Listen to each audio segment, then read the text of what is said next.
இப்பதான் சொன்னேன் அண்ணங்கிட்ட, நான் உண்மையிலே இன்னைக்கு நான் ஷூட்டிங் வந்து ராம்நாட்டில் நடந்துட்டு இருக்கு, தனுஷ் படம். நானும் நடிகர் தான், தெரியல. யாரோ ஒருத்தர் மட்டும்தான் நடிகர் மாதிரியே எல்லாம் பேசிட்டு இருக்கிறாங்க. நானும் நடிகர் தான். நான் முதன்னு மாண்புமிகு துணை முதலமைச்சராக இருக்கக்கூடிய அருமை சகோதரர் உதயா அவர்களை நான் ஒரு ஹோட்டலிலே நடிகர் விசால் அவங்க நண்பர்கள் ரெண்டு பேரும் பேசிட்டு இருக்கும்போது தான் நான் பார்த்தேன். அப்போ ஒல்லியா இருந்தார், கண்ணாடி போட்டிருந்தார். அப்ப விசால் தான் சொன்னாரே இவர் தளபதி பையன் அப்படின்னு. சத்தியமா நான் அதுக்கு முன்னாடி பார்த்ததில்லை, தப்பா எடுத்துக்காதீங்க. அப்ப நான் பார்த்து வணக்கம் ஏதோ கையை கொடுத்தேன். அந்த சுனுக்கர் விளையாண்டுகிட்டு இருந்தேன், அவங்க ஏதோ பேசிட்டு இருந்தாங்க கல்லூரி நண்பர்கள்.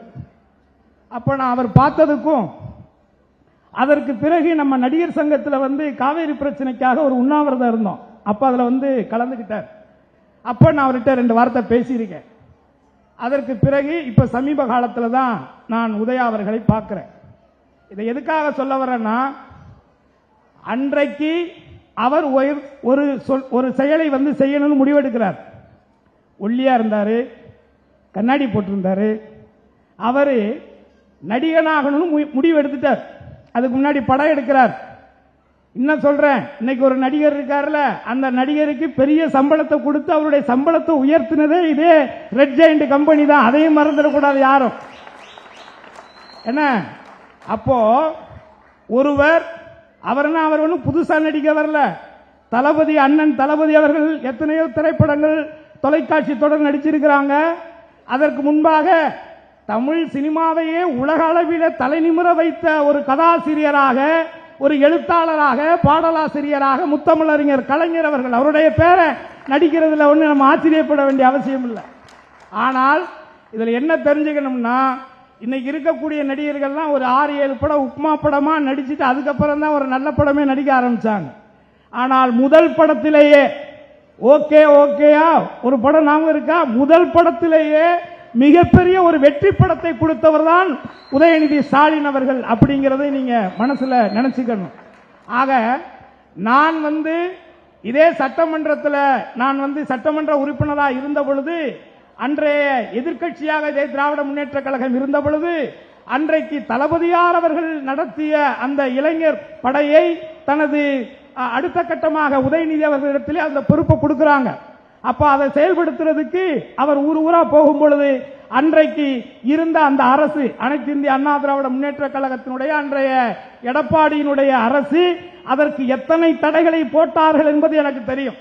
அப்ப கூட நான் சொன்னேன், அவருக்கு வாழ்த்து சொல்லலாம் நினைச்சேன். என்னதான் இருந்தாலும் ஒரு பெரிய கட்சியினுடைய மிகப்பெரிய ஒரு இயக்கத்தினுடைய ஒரு இளைஞரணி தலைவராக பொறுப்பேற்றிருக்காரு, அவரை பார்த்து வாழ்த்து, அதெல்லாம் செய்யக்கூடாது, அதெல்லாம் போகக்கூடாது, ரெட்டையில ஜெயிச்சிருக்கிறீன்னு என்ன மிரட்டிட்டாங்க, சொல்லி பயமுறுத்திட்டாங்க.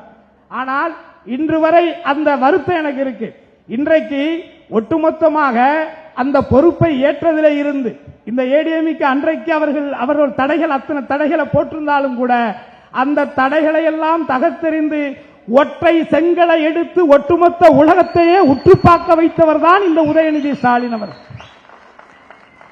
ஒரு சினிமா நிறுவனம் துவங்குகிறார், அதை லாபகரமாக இன்றைய வரைக்கும் நடத்தி கொண்டிருக்கிறார். அதை அடுத்து அவருடைய அடுத்த பொறுப்பை இன்னொருத்தர்கிட்ட கொடுக்கிறார். அதே மாதிரி ஒரு நடிகராக, அதாவது திண்டுக்கல் சாரதி படத்துல ஒரு டயலாக் ஒன்று இருக்கும்.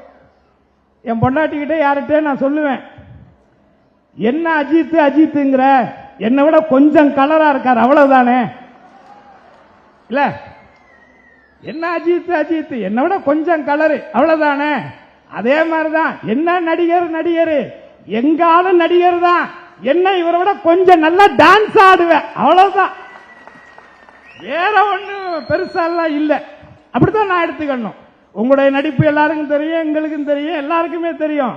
உதயா அவர்களுடைய நடிப்பும் மிக சிறந்த நடிகராக சில படங்களில் மகேந்திரன் அவரும் சேர்ந்த படத்துல மிக அற்புதமான ஒரு நடிப்பை வெளிப்படுத்தி இருப்பார்.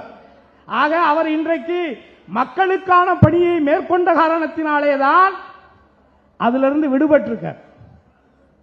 நீங்க 100 படம் நடிச்சு நம்ம எடுக்கிற பேரை வெறும் ஒரு 10-12 படம், கடைசியாக அவர் நடிச்சாரு மாமன்னன் திரைப்படம்.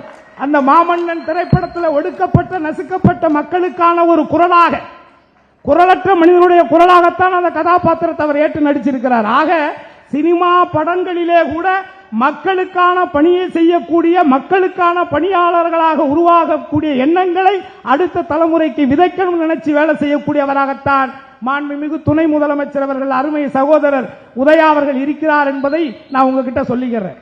படம் காட்டுறது வேற, எதையுமே எனக்கு ரொம்ப பிடிச்ச விஷயம். நீங்க கொஞ்சம் யோசிச்சு பாருங்க, நான் சொல்றதுல எவ்வளவு பெரிய உண்மை இருக்குன்னு.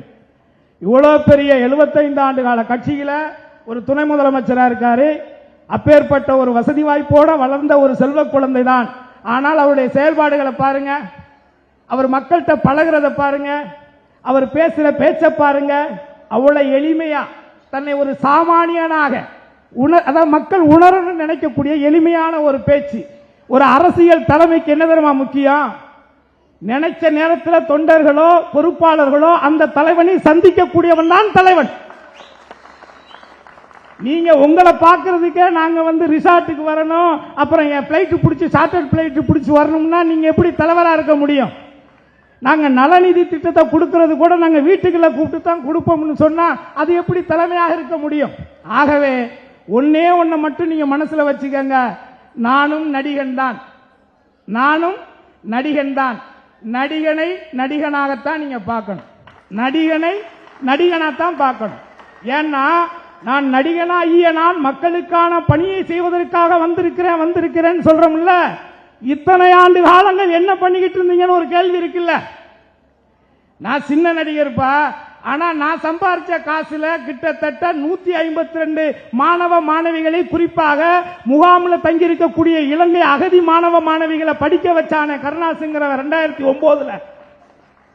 அதற்கு பிறகுத்தானே இன்னைக்கு நிறைய நடிகர்கள் செய்யறாங்க. ஆக இது எதையும் நம்ம திட்டமிட்டு செய்யறது இல்ல. சட்டியில இருந்தா ஆப்பையில வரப்போகுது, ஆனால் சட்டியே இல்லைங்கிற பொழுது நம்ம ஒண்ணுமே பண்ண முடியாது.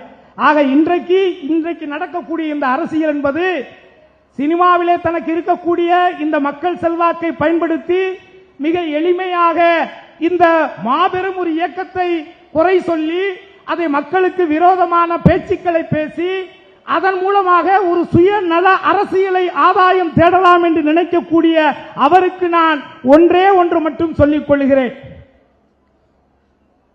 புலிக்கு பதுங்கவும் தெரியும், பாயவும் தெரியும், ஆனால் பயப்பட தெரியாது. நீங்க இந்த சோசியல் மீடியாவில் சொல்றதுக்கெல்லாம் ஒரு குரூப்பை வச்சுக்கிட்டு கெட்ட கெட்ட வார்த்தைகள் எல்லாம் பேசுறதுனால நாங்கெல்லாம் டிஸ்டர்ப் ஆயிரும் நினைக்காத. ஏன்னா நாங்க கெட்ட வார்த்தைக்கே டிக்ஷனரி போட்டவங்க, டிக்ஷனரியே போட்டிருக்கோம் நாங்க கெட்ட வார்த்தைக்கு. அதனால இந்த சின்ன சின்ன பசங்களை வச்சுக்கிட்டு நீங்க அப்படி இப்படி அப்படி இப்படி என்ன கூவத்தூர் மாமா அப்படின்னு சொன்னா ஆமான்ட்டு கூட போவேன். செஞ்சிருந்தா செய்யாத நான் என்ன பண்ணுவேன், சொல்றவன மாமாவாக்கிடுவேன். என்ன அப்படி நீ அங்கே போனீங்கன்னா அப்புறம் நான் அடுத்த இடத்துக்கு போற மாதிரி ஆயிரும்.